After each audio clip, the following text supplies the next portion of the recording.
Hi అండి. ఇది yesterday వచ్చి వీడియో అండి. మధ్యాహ్నం పడుకుందామనేసి పడుకున్నానండి. మా పండోని కూడా నా పక్కన వేసుకొని ఆడికి బొమ్మలనేవి పెట్టానండి. అలా రెస్ట్ తీసుకునేటప్పుడు మా పండోడు నా దగ్గర నుంచి వెళ్ళి టీవీ దగ్గర కింద ఉన్న బటన్స్ అనేది ఆన్ చేయడం ఆఫ్ చేయడం స్టార్ట్ చేశాడండి. ఇది అనేది ఈరోజే స్టార్ట్ చేశాడండి ఇలా చేయడం అనేది. అమ్మ నాయన ఇలా కాదు, ఇది బటన్స్ ఆన్ చేసి ఆఫ్ చేస్తున్నాడు, ఇక టీవీ ఆన్ చేసిన సరే ఇదే పని చేస్తాడని నేను టీవీ ఆఫ్ చేసేసి ఆడికి కొన్ని బొమ్మలు అయితే ఇచ్చానండి. వాటితో అయితే ఆడాడండి. ఏదైనా ఒక వస్తువు పోతే అది కొనడానికి అయితే టైం పడుతుందండి. నా దృష్టిలో ఏంటంటే మనము అది బాగు చేయలేనప్పుడు దాన్ని పోగొట్టడం నాకైతే చాలా ఇష్టం ఉండదండి.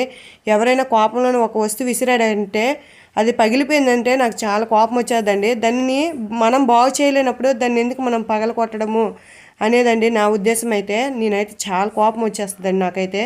ఇడైతే చక్కగా కొంచెం బొమ్మలు ఇచ్చానండి. బొమ్మలు ఇచ్చి పిల్లలు ఆడిపించుకోవడం చాలా చాలా బెస్ట్ అండి. Thank you for watching.